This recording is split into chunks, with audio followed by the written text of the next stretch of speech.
Okay guys, today mag-chill ride kami going to Marilake sa... dun sa Cafe Natividad. Masarap yung coffee dun eh.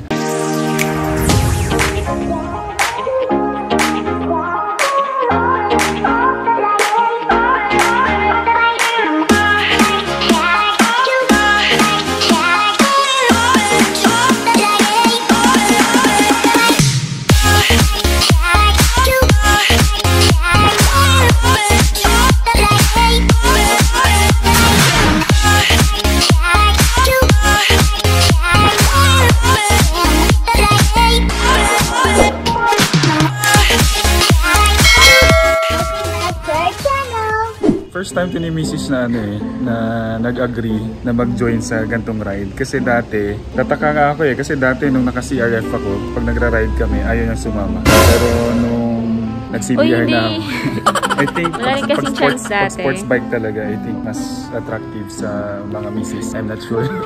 Hindi mo ko inaaya dati.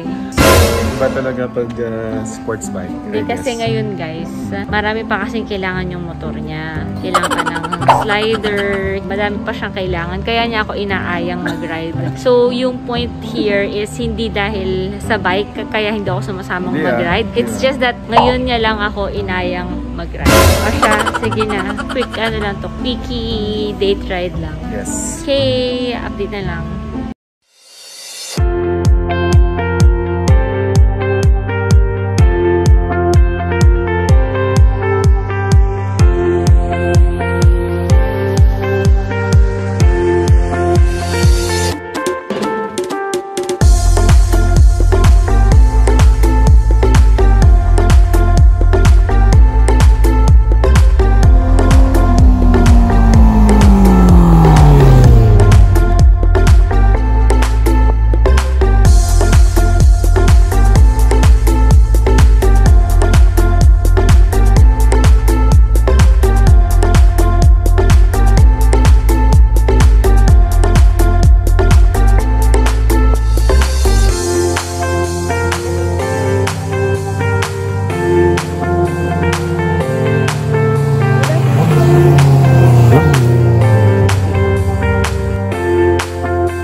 So, ayun guys, we're here na sa Cafe Natividad.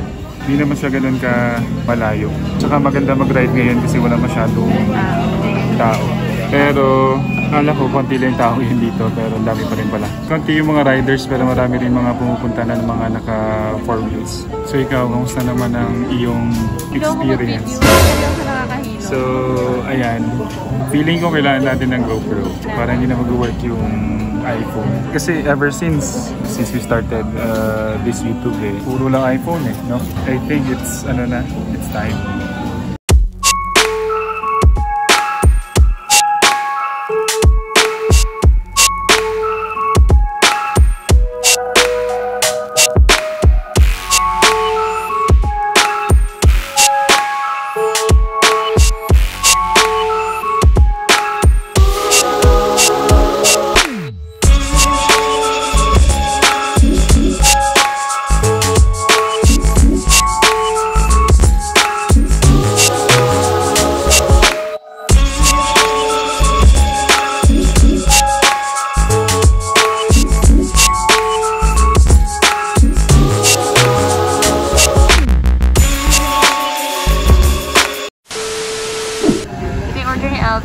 Sa akin. Tapos ito yung menu nila.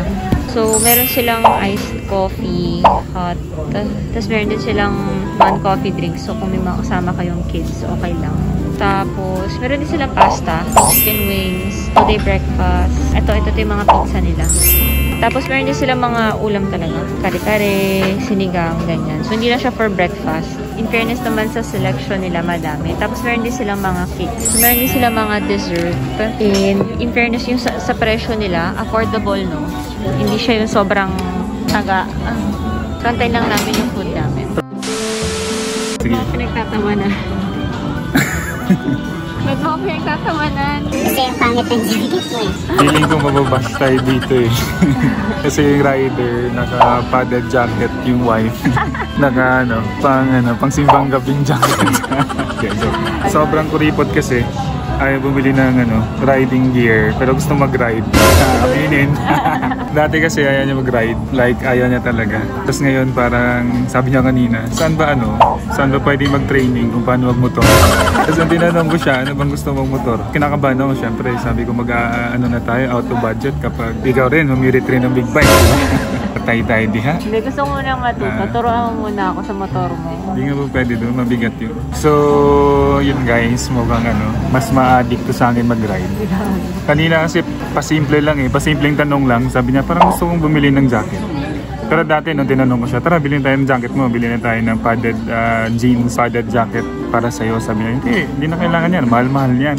Tapos ngayon nag-browse kasi ako ng picture. Sabi ko, naku mukhang mababash tayo dito. Kasi ako naka-padded jacket, tapos ikaw jacket ng dugyot. Charot. Walang protection, no? Para mag-ride. So, yun, pasimple lang siya. Sabi niya, mukhang gusto ko ng ganyang jacket na padded din, na color black. Tapos maya-maya, sabi niya, saan ba pwede mag-enroll?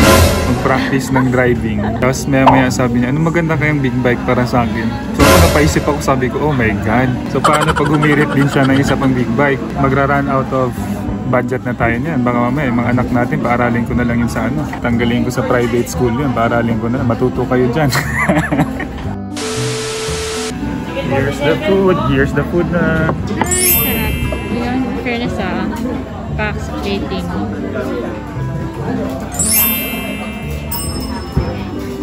So, the long wait is over.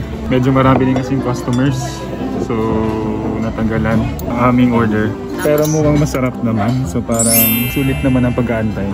A few moments later. So, ayun guys, tapos na yung breakfast ni Mrs. Pauwi na kami. Pero before we end this vlog, shout out muna tayo sa ating mga friends sa YouTube. Shout out kay Cranktify. Si Cranktify, gusto niyang i-shout out si Ma'am Sheila na San Pascual, Batangas. Ma'am Sheila, bili mo na daw siya ng Z650 pag uwi niya. So, si Sir kasi sa ibang bansa nag-work pauwi na rin siya soon. So, Ma'am Sheila, yun, isama mo daw sa budget yung Z650 niya na Kawasaki. Shout out din kay Sir Eric. Ma'am Harmony, bili mo na daw siya ng big bike. So, yun yung nire-request niya rin. Actually, mga sir, mga asawa, mga mister, ganito lang yan ang discarded dyan is, paano ba? Discarded dyan, pakabait kayo ng isang taon, tapos daanin nyo sa gulatan ang pag-request ng big bike. Actually, kailangan mo lang din talaga maging nice maging okay kay Mrs. para, sabi nga nila, happy wife, happy life. So, kailangan na nating maging mabuti sa kanila para pag masaya sila, mabilis mag-grant yung mga request natin Okay, humahaba na yung listahan natin ng Spoiled Husbands Club. Yes. So, yun. Sa mga Mrs. naman, especially kay Ma'am Sheila ng San Pascual, Batangas at kay Ma'am Harmony. Reward din yan makakatulong din siya para lalo pang magtrabaho yung mga mister natin. So, wag nyong i-take siya na negative. Pero to tell you, sobrang mamomotivate sila. Gano'n ka ka-motivated guys, ito gano'n siya ka-motivated magtrabaho. Dati isa lang trabaho niya. Ngayon 3. Naging 2. Ngayon 3 na yung trabaho niya. To tell you, 3 yung trabaho sa Pilipinas. Ganon, no? Kung dati yung motivation ko is 100%, parang na times 3 siya, naging 300%. So, yun, sa mga misis, grant nyo na yung big bike ng mga mister ninyo. Before I forget, syempre, di natin makakalimutan si Sir Jem Lauriola ng CBR 500 Group, hi Sir Jem, thank you sa pag-recommend ng budget meal na radiator protector. Thank you sa pag-send ng link. Hi din kay misis mo dyan. And also kay Moy Moy, na member din ng CBR 500R. Thank you din kasi ikaw rin yung nag-send ng link para sa slider. Actually, na-order ko na. Antayin ko na lang na ma-deliver. At least mas nakahanap ako ng quality na mas mura. Sa mga CBR boys, ride safe tayo palagi. Isipin natin yung safety over yabang. Isipin natin na makauwi tayo na maayos. Mahaba na yung listahan ng Spoiled Husbands Club. Yes, so soon. Tapos Pag na-convince yung mga Official misis member na ninyo, kayo, charot. yeah, magiging automatic na member na kayo ng club ko. Spoiled Husbands Club. Yes. So, I'll be the president. So, yun lang Init na. guys. Peace.